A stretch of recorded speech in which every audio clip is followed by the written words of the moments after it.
Pemirsa, Anda masih menyaksikan Metro Pagi Prime Time. Kita lanjutkan informasi di pagi hari ini. Ada kasus polisi tembak polisi yang kembali terjadi.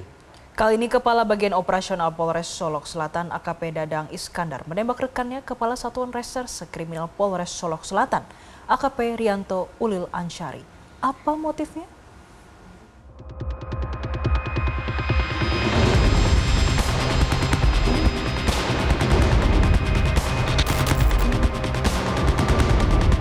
Peristiwa tragis terjadi di parkiran Polres Solok Selatan di Jorong Bukit Malintang Barat, Nagari Lubuk Gadang, Kecamatan Sangir, Kabupaten Solok Selatan, Sumatera Barat pada Jumat 22 November 2024 pukul 00:43 waktu Indonesia bagian Barat.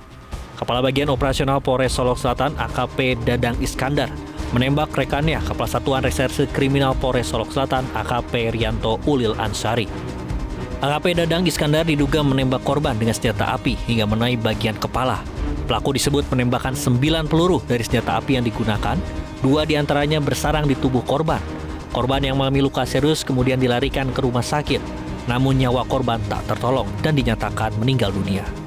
Setelah menembak, Kabak Ops Dadang Iskandar meninggalkan lokasi menggunakan mobil dinas dan pergi ke Padang untuk menyerahkan diri ke Polda Sumbar. Kepala Kepolisian Daerah Sumatera Barat Irjen Pol Suharyono mengungkapkan, peristiwa penembakan diduga terjadi karena AKP Dadang Iskandar kontra dengan upaya penegakan hukum yang dilakukan oleh AKP Ulil dalam menangani kasus tambang ilegal galian C. Usaha-usaha yang bersifat ilegal, satu di antaranya adalah illegal mining. Yang kita temukan adalah peristiwa saat ini yang pastinya kami menyampaikan turut berbelasungkawa yang sangat mendalam. Tetapi yang jelas peristiwa itu memang benar terjadi, ada korban, ada yang diduga tersangka sudah berhasil kami amankan dan juga sampai saat ini masih dalam pemeriksaan secara intensif. Kapolri Jenderal Listio Sigit Prabowo meminta kasus penembakan Kasat Reskrim Polres Solok Selatan yang diduga dilakukan oleh Kabak Ops Polres Solok Selatan diusut tuntas. Kapolri telah memerintahkan Kapolda Sumbar untuk mendalami motif dan mengambil tindakan tegas. Yang jelas Pak Kapolda sudah melaporkan kepada saya terkait peristiwa yang terjadi dan saya minta untuk mendalami motifnya. Namun yang jelas saya sudah perintahkan agar kasus itu diproses tuntas terhadap pelakunya, oknum, pelaku dari institusi agar ditindak tegas apakah itu proses etik maupun pidananya. Apalagi kalau kemudian motifnya kemudian ternyata dilakukan terhadap hal-hal yang selama ini kita anggap mencederai institusi. Saya minta siapapun, apapun pangkatnya, tindak tegas, nggak usah ragu-ragu. Pak, Ya. tapi kalau evaluasi dari Pak Kapolri sendiri untuk penyelesaian konflik internal di dalam institusi Polri, sebaiknya seperti apa? Saya kira bukan masalah konflik internal ya. Proses sedang didalami, propam sedang kita turunkan. Yang jelas kalau hal-hal yang sifatnya bisa diproses dengan hal-hal yang bersifat etik, ini secara umum ya, tentunya itu akan kita lakukan sehingga kemudian semuanya bisa berjalan dengan baik. Namun terhadap pelanggaran yang tidak bisa ditolerir, saya minta hanya 2, tindak tegas. Ya. Sementara itu, Polda Sumatera Barat telah menetapkan Kabak Ops Polres Solok Selatan AKP Dadang Iskandar sebagai tersangka pelaku penembakan yang menewaskan Kasat Reskrim Polres Solok Selatan AKP Ulil Rianto Ansyari. Di Reskrimum Polda Sumbar, Kombes Pol Andri Kurniawan mengatakan motif pelaku penembakan AKP Ulil Rianto Ansyari adalah rasa tidak senang karena korban menolak membantu salah satu sopir yang bekerja di tambang galian C ilegal.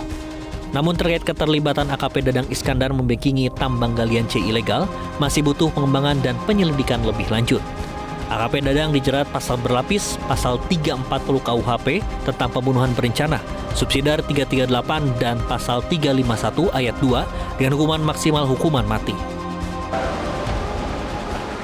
Tanggal 22 November 2024 kami telah menerima laporan terkait dengan kejadian penembakan terhadap Kasat Reskrim Polres Solok Selatan, dan selanjutnya tim gabungan yang kami bentuk, tim khusus langsung melakukan penyelidikan dan olah TKP di lapangan dan telah memeriksa beberapa saksi, kemudian mengumpulkan barang bukti, dan kita lakukan pemeriksaan secara maraton lanjut gelar perkara untuk meningkatkan status kepenyidikan.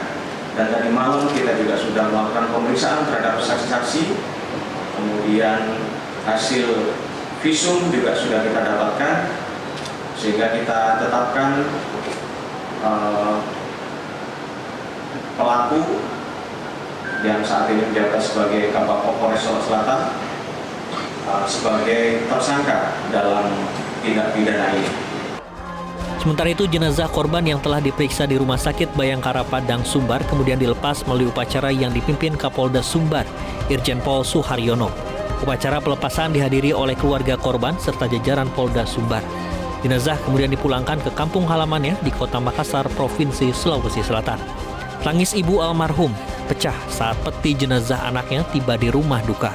Di Makassar, Sulawesi Selatan, rencananya jenazah akan dikebumikan pada Minggu pagi usai upacara doa malam kibur.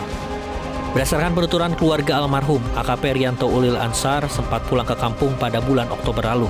Saat itu almarhum mengutarakan niatnya untuk mengundurkan diri dari kepolisian, lantaran tugas yang diembannya sangatlah berat. Waktu bulan lalu datang, menurut mamanya dia mohon doanya untuk karena tugasnya dia berat. Oh, berarti Berat dia bilang. saya tidak disampaikan. Enggak, dia cuma membantu. Itu juga dekat dengan keluarga lain bahwa doakan saya. Itu dia punya. Mau berhenti dari Itu dia bisa mamanya dia bilang boleh tidak saya itu, tapi mamanya bilang kuat karena. Kasus polisi tembak polisi sudah beberapa kali terjadi.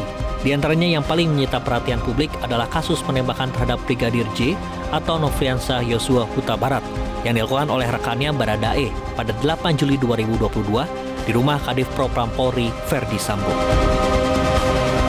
Jelajahi cara baru mendapatkan informasi. Download Metro TV Extend sekarang.